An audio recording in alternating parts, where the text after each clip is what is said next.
Okay, everybody, welcome back from the break. And I found, here we go. I found the picture. There you go. There it is.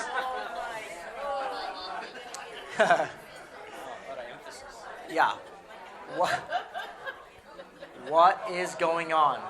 Write down what you're really struggling with.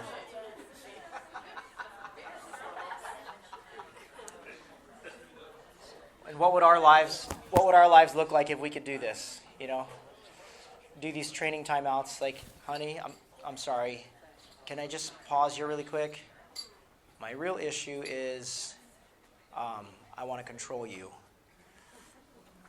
My buddy goes to me, he goes, dang it, Ryan, my wife's always trying to control me. And I go, well, you want to control how much she controls you? And he goes, you're right, I do want to control her. Dang it. And it's like fighting fire with fire, right? I want to control you, you want to control me, and when we realize we control nothing but ourselves and the way we react, then I can really let go of a lot of things. So this next module, I talk about wounds, but I want to back up and show you the history of this thing and how this progressed. I said, as I would sit down with people for years, I would sit down and try to analyze and what's going on. So this thing has morphed over a long time. But it is. I think it's currently at where I think it's pretty darn comprehensive of how people are behaving with what they're believing. Okay. But today we're going to focus on these bricks right here on the side. The wounds. Okay. On your sheet it says FADS, FADDS.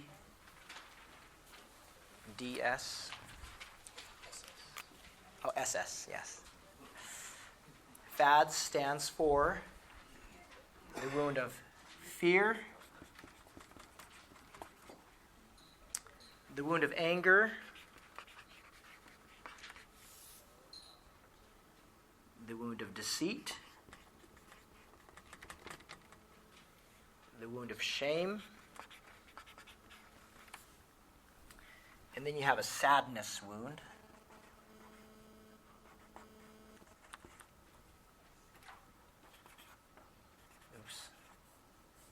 Or loss. FADS. Fear, anger, deceit, shame, and sadness. I think you only have to be alive for, toddler age, like 5 years before you experience your first wound. I mean, you can actually be a baby. Mom or dad didn't pick you up or they neglected you, those things start very, very early.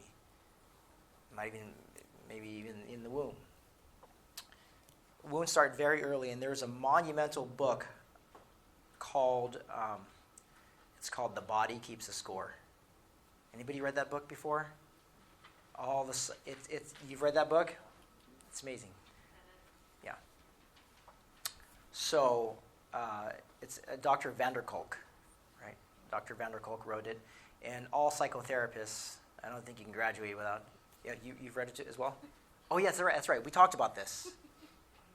Yeah, when you read it, you have to have someone with you, because it can bring up a lot of stuff, right? I encouraged my sister to read that book, and I said, have someone with you, because it's going to jog some memories, because the body always keeps the score. I didn't realize my own trauma until I was in my 30s. And I know you're thinking, wait, you're older than 30? But yes. I didn't realize my trauma until I was, right around like 33. I'm 42 now. Am I 42, babe? Okay, forgot. 1980. And then when I realized my own trauma, my own wounds, I started wondering, I wonder how many other people have their wounds. So I started talking to my brother. And I said, hey man, we should talk. And so I took my brother through, Plumber Dan. I said, hey, Plumber Dan, can you help me? I want to bring my brother through this thing. My brother wants some freedom, right? If you see my brother and I, if we're standing next to each other, we kind of look at each other, but he's taller than me. He's 5 years older than me. But my brother's got slick back hair and rockabilly from tattoos starting from his neck all the way down. I don't have any tattoos, and I'm not like my brother. What you have is two kids who experience abuse early on. One went this way and one went this way. So my brother, every time he'd get a new tattoo, he would have a camera and he would show my mom. And he'd be like, Mom, look at my new tattoo. And then he and his friends started this thing, and they just got, and there's actually a lot of people on social media doing it, like getting reactions out of their parents when they're showing new tattoos. But it's just the kind of thing he always did. He goes, I feel. It helps me feel things. Like the pain of the needle, it's addicting. It's just a different mindset, right? Because I don't think about doing that. What happened to us early on? When we sat down, Plumber Dan helped me. We actually, this time, I flew back to California, and I asked Plumber Dan to help me. I said, let's sit down with my brother, and he wants to go through this thing, right? My brother's story's out there as well, and he likes to, he's a freedom addict now. And so at one point in the session here, we're at the very end, and he looks at me and he goes, Ryan, remember what Mama used to do to us? Mama's my grandma. She's in heaven now. And I looked at my brother, and I said, Mama, what did you do? Oh. And I had this thought, like, that was real? That was, man. He goes, yeah, it was the forgiveness portion of this workshop. And he goes, you remember what she used to do to us? So, without getting into too much of the story, Grandma abused us. All the boys. And I've had a vision that we all are on a stage one day, sharing our story, and other people in the audience hearing it and going, me too, I want to be free too, it's time this thing ends, let's get some healing right now. It's just the ongoing vision. And it's spread in my family. I sat down and I talked with my sister. When I sit down with females and I bring them through the same thing, at that time I had Jeanette sitting with me. And at the end of my sister's session, we got to the very end when we did an inventory of everything that's happened. And at the very end, when we were almost done, I said, there's something right, there's something missing here. And I turned to my sister and I said, have you ever been violated? And like a faucet, like tears just came down.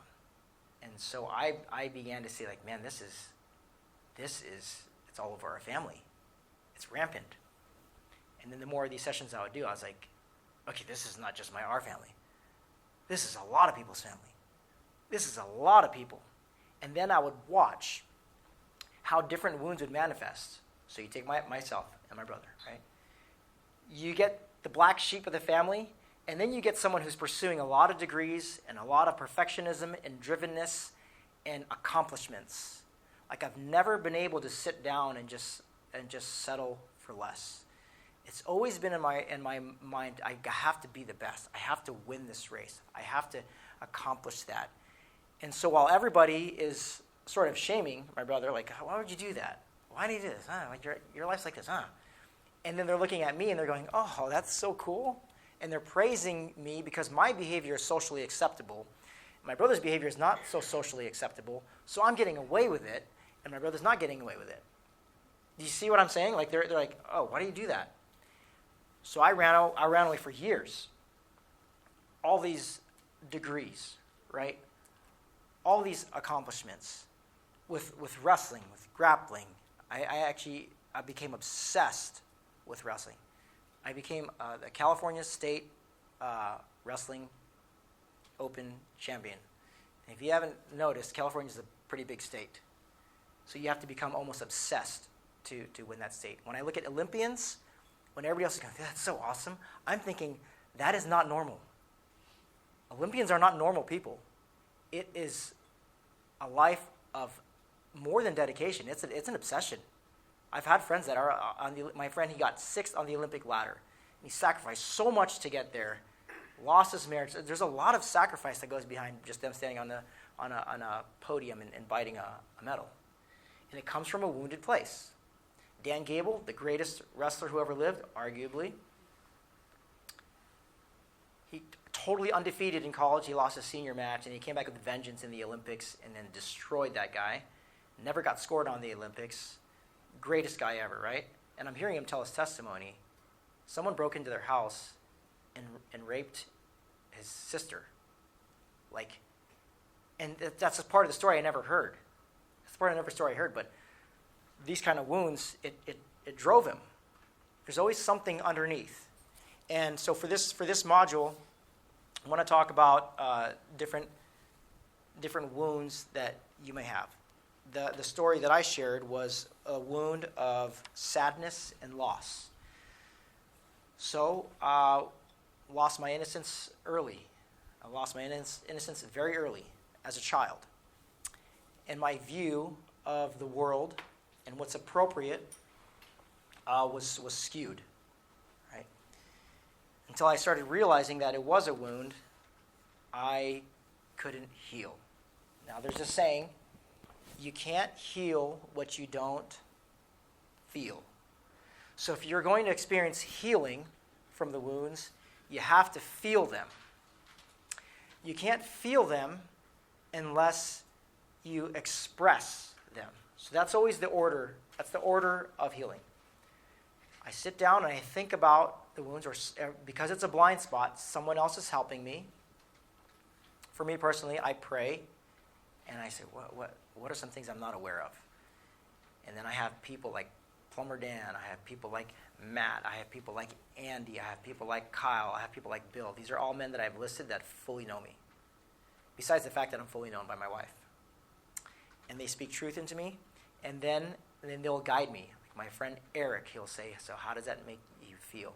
And I'll go into a deep feeling, and once I get the feeling, then then I'm writing it down, then I'll know what I need to let go of. If I don't talk about it, if I don't feel it, then I don't know what I'm letting go of. And then I'm really just holding it, and it's in my pocket. And then I walk around with it, and everybody goes, what is that? I can feel that, I can smell that, and I'm carrying around some stuff. So, with that, I want to show this video. I want to show this video. You know who Terry Crews is? Anybody seen White Chicks? It's one of my favorite actors ever. Yeah. What did you say? Yeah. So Terry Crews, has anybody seen this video? It's a video called My Dirty Little Secret. Yeah? Okay, I'll just play it.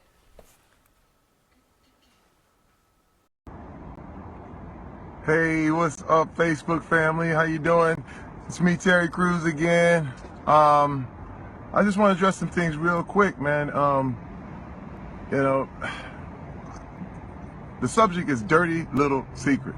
And, for years, my dirty little secret was that I was addicted to pornography for years. Now, most of you who are on Facebook are using the internet. And it's kind of crazy because this thing has become a problem. I think it's a worldwide problem. But pornography, it really, really messed up my life in a lot of ways. And, the thing is, it became a thing where I didn't tell anybody. I didn't tell anybody. It was a thing that it was my secret. Nobody knew. And that allowed it to grow. And it got bad. And when I say bad, some people deny. They say, hey, man, you can't really be addicted to pornography. There's no way. But I'm going to tell you something. If day turns into night and you are still watching, you probably got a problem. And that was me. It affected everything. I didn't tell my wife, didn't tell my friends. Nobody knew. But the internet allowed that little secret to just stay and grow. And it was something that, my wife was literally like, I don't know you anymore. I'm out of here. And that changed me. I had to change because I realized, this thing is a major, major problem. I literally had to go to rehab for it. And the thing what I found is that by not telling people, it becomes more powerful. But when you tell and when you put it out there in the open, just like I'm doing right now to the whole world, it loses its power. And everybody wants you to keep this little secret. Don't tell anybody. Don't whisper in this and this. I'm telling. And I'm putting it out there. Let me tell you something. You know, I've been free of this thing probably going on 6-7 years now. Thank goodness. But now it's become my battle to help other people who are going through the same thing. Now I know, again, you're on the internet. If you don't have this problem, it's okay. A lot of people don't. But there are a lot of people who can't stop. And I'm here to help you. You can talk to me. Now, some of you may not agree. Please tell me what you think. But my issue was, and is with pornography, is that it changes the way you think about people. People become objects. People become, body parts. They become things to be used rather than people to be loved. And it really, really, you start to change the way you see people, and you start to use people. You start to feel like, you're the man and they're just, whatever. And I had to change my thinking. I had to change what I believed. And once I knew, and once I was aware of what it was doing to me, it changed me. And I knew, I said, I got to stop this. And I'm going to tell you this. My wife was like, I'm out. And you know what? I did not get help so that I could get my wife back. I just want to tell you that. I got help because I needed it. My wife could have decided I'm gone, and that would have been it. And you know what? Ain't nothing I could have done about it because that was her choice. But she did decide to stay with me because she knew I was repentant. She knew I was going to get help, and she knew I was sorry. Let me tell you something. Not enough to just ask forgiveness. It's always, always necessary to make amends, to fix the problem, to do whatever you can to fix the problem. So, if you are going through some things like this, or if you're not, if you agree, if you don't agree, I'm keeping it real, y'all. I'm keeping it real. Hey, it's your boy Terry Crews. I'm not playing. It's intensity level Terry Crews. We going all the way. 2016. You know what I mean? We don't battle people. You battle mindsets. You battle mindsets that attempt to put people down. You battle mindsets that attempt to hold people back. That's what I'm battling. I don't battle people. I battle the way people think. That's what I'm talking about. So again, I love you. Share with me. Come with me. I'm gonna be doing this a lot. So please, if you don't like it, I understand. I'm with you. I can sing, making my way downtown, walking fast, faces passing, I'm homebound. I can do that all day. We're going to have a lot of fun. We're going to be singing. But I also want to share. And I want to help people. That is what I'm about. Guys, it's my mission. It's my life. It's what I do. I love y'all. Love you, Facebook. Have a great day. I'm on my way to work. Peace. Okay, so he has a series. He has a series of these videos. Dirty Little Secret, Part 1, Part 2, Part 3, Part 4, Part 5, Part 6, Part 7. Rebecca, his wife, speaks in one of them, and he actually he goes around. He travels on the road. I think it's with his pastor, and he helps men with porn addiction, which. I don't know why, but people think that's just a guy problem, but it's not. And even some women here are like, oh, yeah, then it's okay. It's just no surprise to me because the way things we believe, anybody can be susceptible to that, right? Okay, so let's talk about wounds. Oops.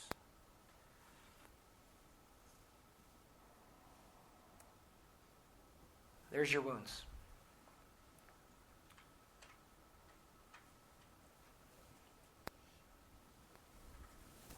With your blank piece of paper, you've kind of already done this with deceit, with the mask that you wear. But early on in your life, when you think about it, where were you deceived? Who deceived you? Take your offhand there and see who comes to mind. What comes to mind? What kind of lies are in your life?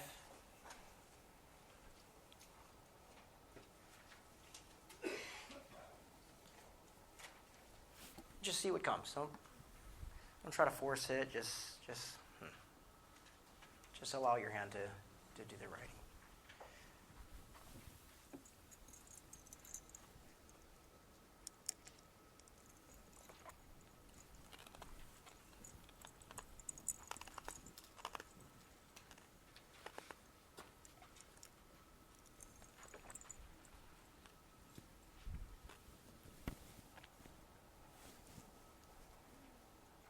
Okay.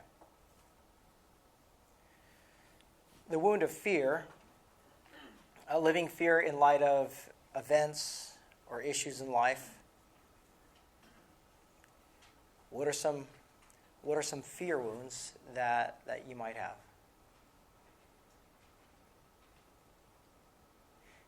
Might be things that take you back to your childhood. Might even be current fears. It might have to do with the people that are across the hall here. It could be current wounds. I fear my child might become a fill in the blank. I fear fill it in. I fear that if my spouse knew this about me, that it would be over.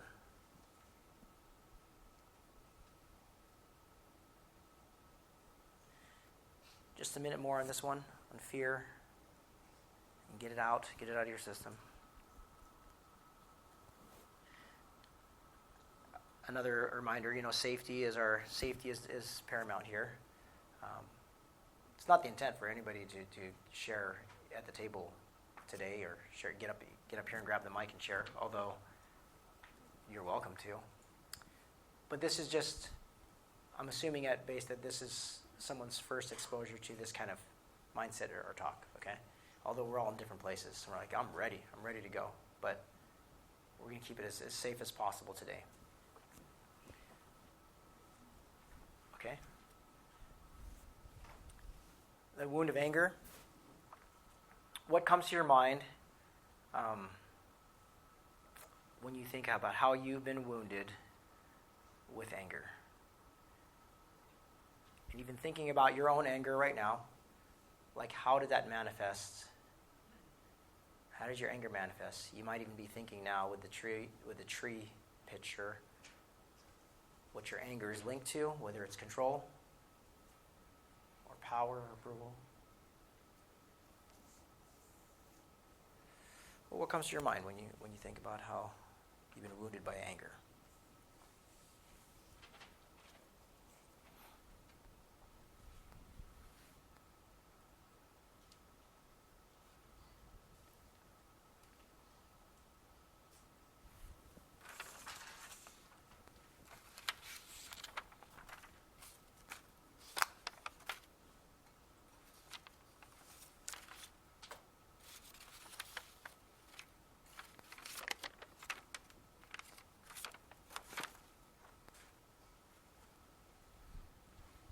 Okay, and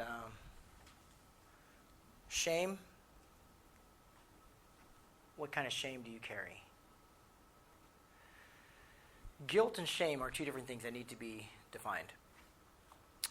Guilt says, I did something bad, and shame says, I am bad. Guilt, to a certain extent, is okay, and it's healthy. It's called healthy shame. Healthy shame is the same as guilt. But where this becomes dangerous and where it's wounding is where we say, I am a bad person. If you listen to your children, they do this. I'm a bad person. They go right to it. It's our default. It's the default of humanity to go straight to shame.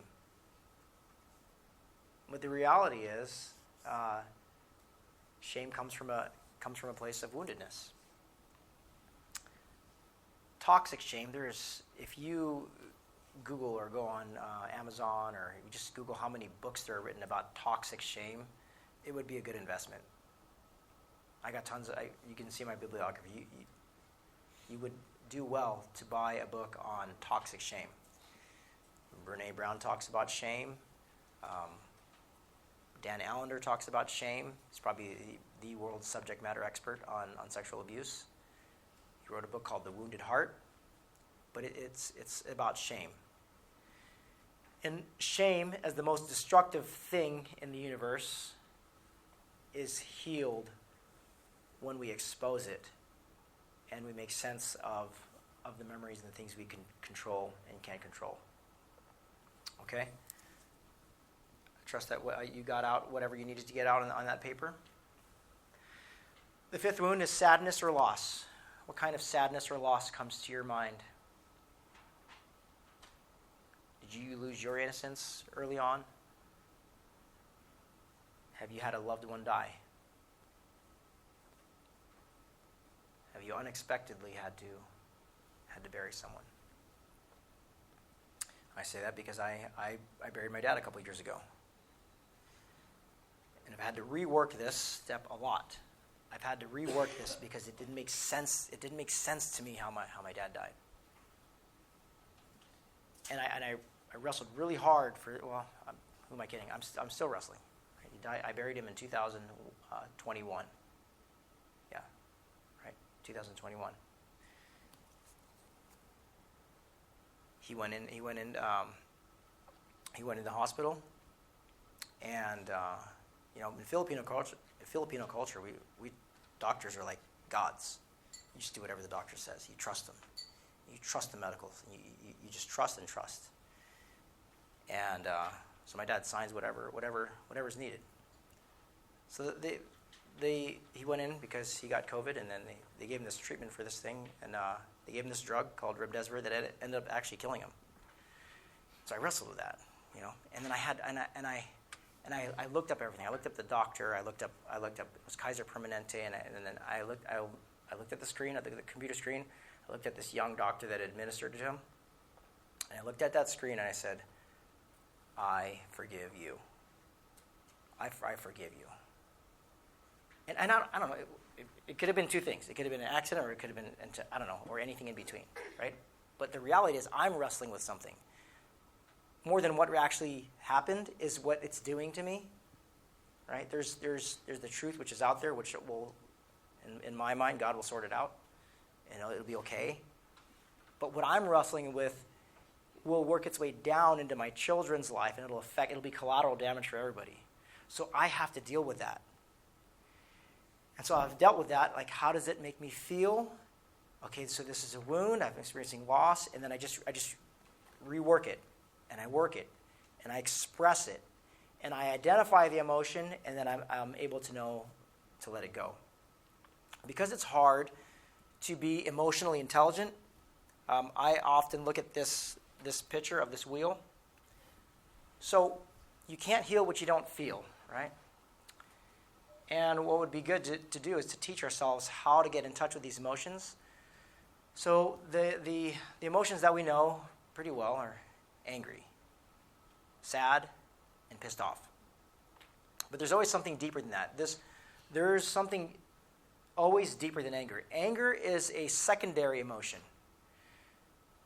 What came before the anger is what we have to deal with. So I just say, I keep asking, what is the emotion that you had before you felt angry? And I'm talking to my children. What happened before you felt angry? And as they begin to unpack it, they will end up, if you keep going down the road and there's no screaming or throwing of anything, if they participate in this, then they'll end up landing on something like, I guess it's a control thing. I want to control my sister. I want to control my brother. If they're emotionally intelligent, they'll say, well, maybe this is a comfort thing. Maybe this is an approval thing. If I'm being honest as a parent, I'll say, okay, the reason why I squeeze your arm, which is wrong, is because I care about what what the Smiths think about when you throw a tantrum in front of me, and that's wrong. I shouldn't care about it. Daddy was wrong. I'll never forget one time my girls, it was in Virginia, they were playing outside, and then they brought in a shovel full of dirt into the house. Right? And I was like, and I lost it. One, it's dirt, and I have just something about dirtiness. Even though I'm a wrestler and I've ingested way more germs than any of you, I've tasted blood, sweat, and tears, but something about the dirt, and I wronged them, and it was just an opportunity for me to confess and say I was wrong. Here's why I think I do those things, and man, I'm praying for help. I berated my son one time at the Eisby at the last retreat, and at the Eisby Lake over there, and I let him have it. I publicly embarrassed him, and then I said, "You're going to sit down here and you're going to watch us paddle around this lake." And there you go. My conscience is firing now. Like, hey, your woundedness that you're not dealing with is manifesting into it's working its way down. And I remember we sat behind this wall, and then I put my arm around him, and I said, you know what, Ryder, that's not good. The way what I said to you, how I am treating you, is not good. I have no excuses. And I think I learned that from Grampy, and he learned it from his grandpa. But I don't want to do that, and so I'm breaking that now. And I thank you for your forgiveness. And he's like, okay, Dad, I always forgive you, which makes me want to cry, right? Like, I could say that. I'll always forgive you, Dad. I'm like, okay, I got it. But as I get in touch, as I try to get in touch with these things more, it calms me down, and then I'm not swinging at fruit here or playing whack-a-mole with all these things. Okay. Take a look at these emotions, and now you have the wounds that you wrote down. Try to see what's underneath. Go with the easy emotions, and then peel back that onion. Say, I wonder what came before that. What came before that?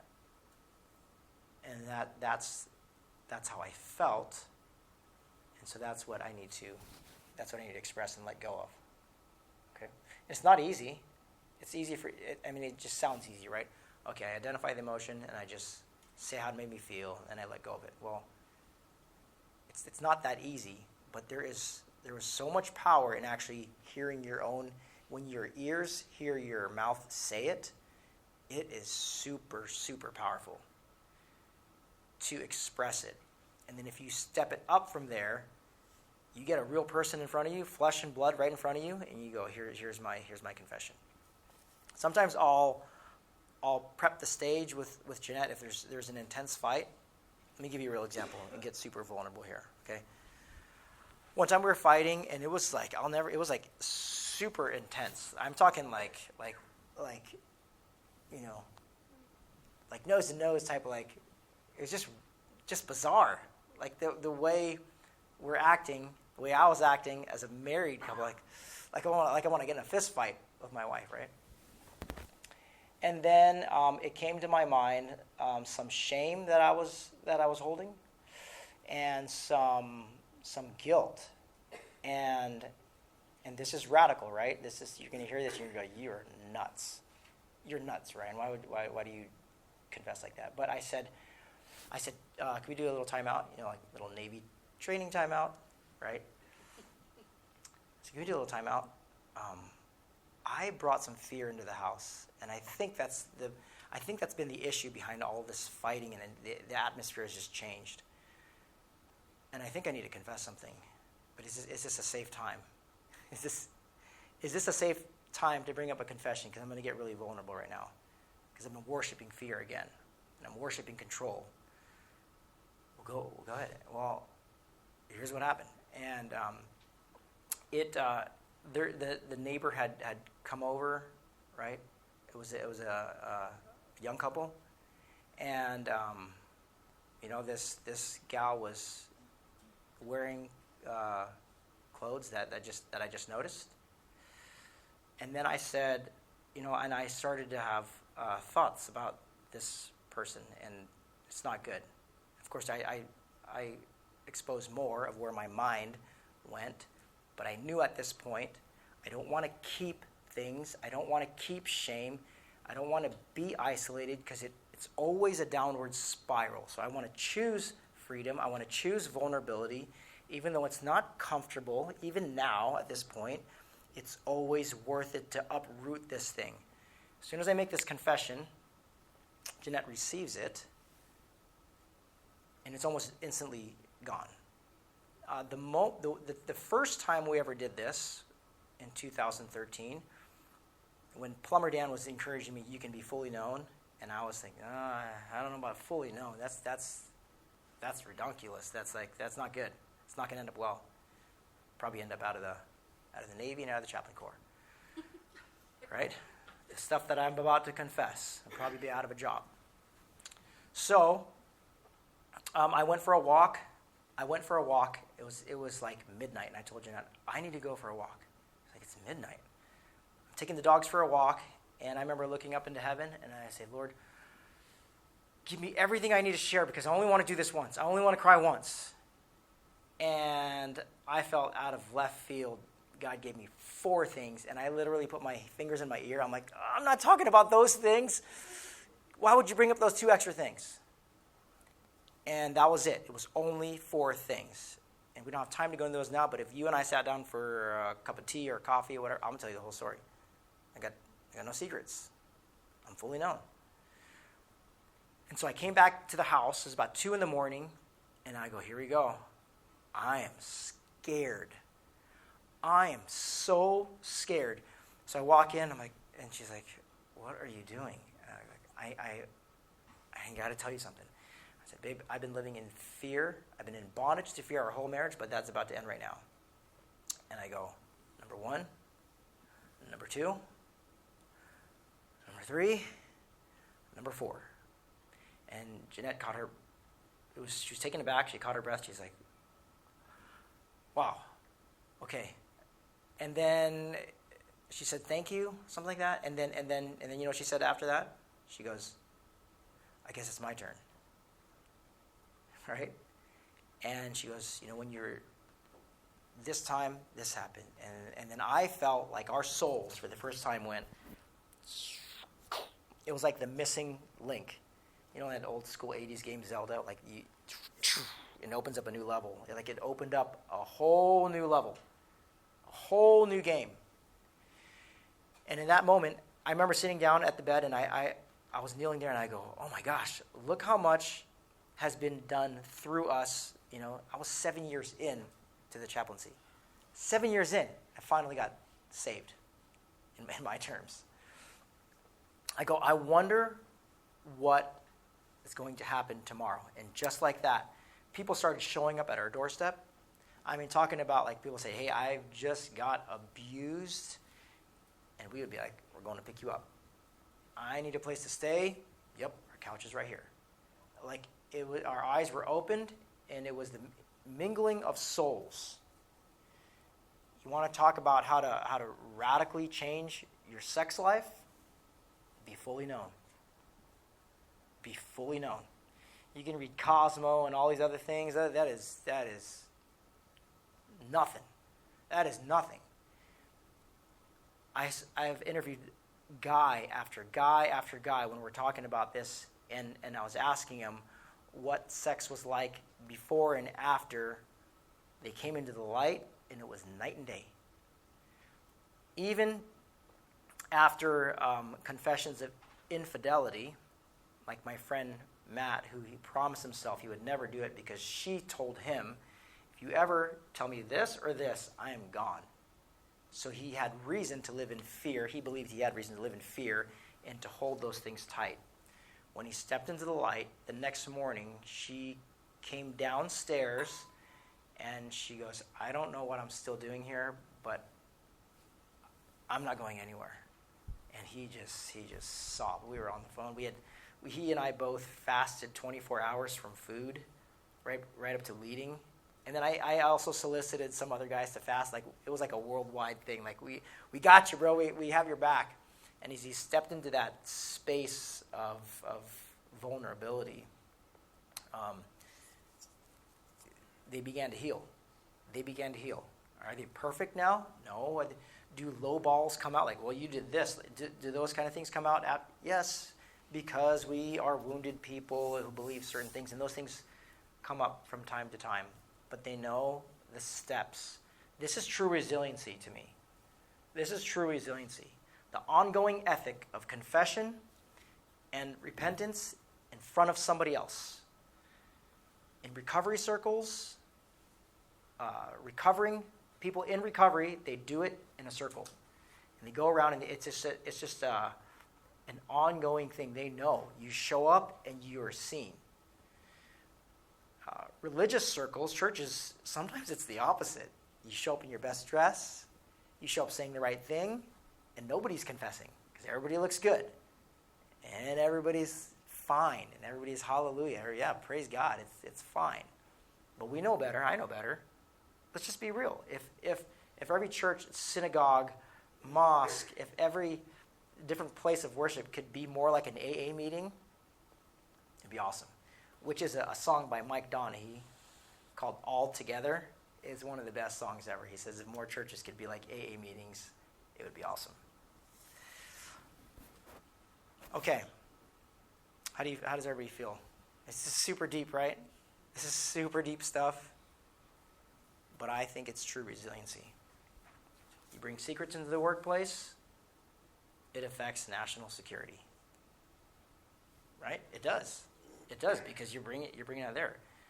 If a person has secrets here, who's to say that doesn't make them susceptible to giving our secrets away to other countries? Because if I'm off here, it doesn't end. It doesn't end.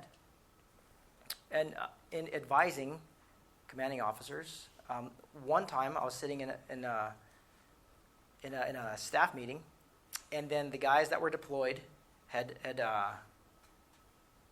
said back on the VTC, the video teleconference, sir, we'd like to report zero alcohol-related incidents. In the community that was in, I was like, that's not true. There's no way. He sent all these guys to train on the mainland there, and there's no. I said, sir, you know what a better one would be? A better one would be, sir, I regret to report you, we had to bench 2 guys because they acted like knuckleheads. They got drunk and they started peeing all over the hotel. I mean, that's more of a win than no issues at all, sir. Let's just be honest. And if people were more honest, and they would just come forth and say what they're going through. The command sergeant major for SOCOM, he created a DVD called The Chris and Lisa Show. You know what I'm talking about? He's command sergeant major of SOCOM, and he said, let me prove to you that you will not lose your clearance if you show that you're getting mental help. And in this DVD, and if you look at The Chris and Lisa Show, he talks about abusing his family. He's a special forces guy, and he talked about choke slamming his daughter on the floor. And he's sharing that with all the units. They would just do this worldwide tour and visit all the different special forces units, and he would tell his story. And he's like, I didn't lose my clearance. You guys need to get help. You need to say what's going on in your house. And it was amazing. It was amazing. So as leaders too, we should role model transparency and vulnerability and watch how that trickles down. I'll tell you what, the juniors, they think you wear a cape. I know you don't wear a cape. I know everybody bleeds when they get shot. But we also have to think about, like, okay, what does that actually look like in the unit? What does it look like to be transparent? What does it look like to role model? And what are the effects if a supervisor said to his people, we can't do that meeting at a certain time because I'm going through counseling at the time. We just book it around that. And they would go, the juniors would go, oh, that's interesting. I thought that guy was perfect. I thought that guy was bulletproof. You let them know you're not. Then, and especially those teenagers across the hall, if they know we're working on this too, then it'll role model for them, and they'll imagine a teenager whose life is marked by confession and repentance amidst their friends who are not judging them, and this constant working on stuff that happens. The wound of shame and loss that can happen early on. The average age of a little boy who gets to view his first pornography, do you know what age it is? Guess, just wild guess. 10. And that's just a few studies.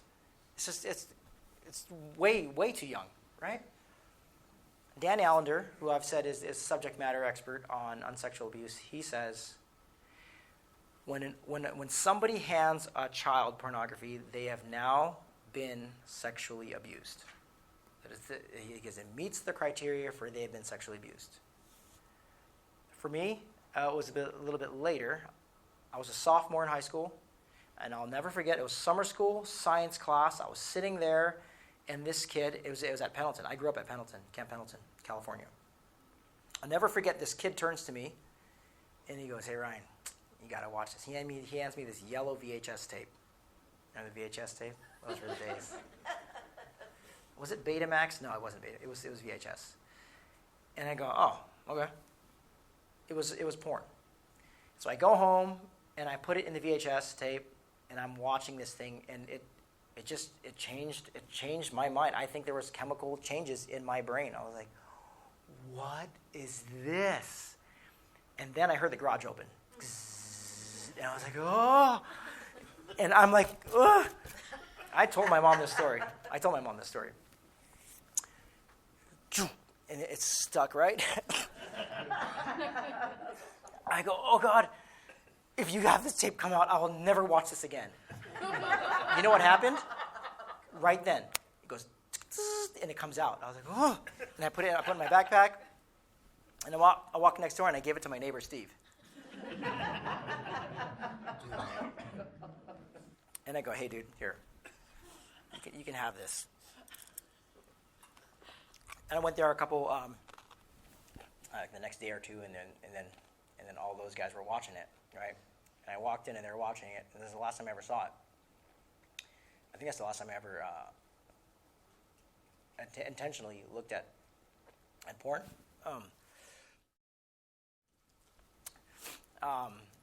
And then before that, I had my friends owned a mini mart. My Cambodian friend, and he's like, "Hey, anytime you want, we got a supply for you guys." So nowadays, with all these kids with their phones and everything, it's rampant. You see how destructive it is. Terry Crews talks about it. But those are wounds. Any questions on wounds before we go into a break? Okay, our last module for the day is going to be on forgiveness. It's a pretty heavy topic. So we'll break, and we'll come back in 10 or 15 minutes.